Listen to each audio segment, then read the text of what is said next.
સુરેન્દ્રનગર મહાનગરપાલિકા દ્વારા દબાણ હટાવ ઝુંબેશ હાથ ધરી 45 ગલ્લા અને 15 કાચા ઝૂંપડા દૂર કરવામાં આવ્યા હતા.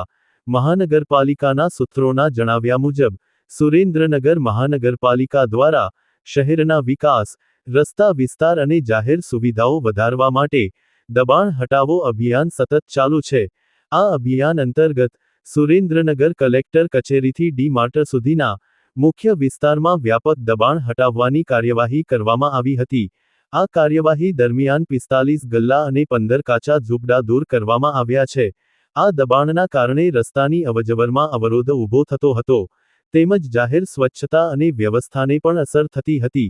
સુરેન્દ્રનગર મહાનગરપાલિકા દ્વારા નાગરિકોને અપીલ કરવામાં આવે છે કે જાહેર જગ્યાઓ, ફૂટપાથ અને રસ્તાઓ પર કોઈપણ પ્રકારનું દબાણ ન કરવું. દબાણ કરનારા વિરુદ્ધ કાયદાકીય કાર્યવાહી કરવામાં આવશે.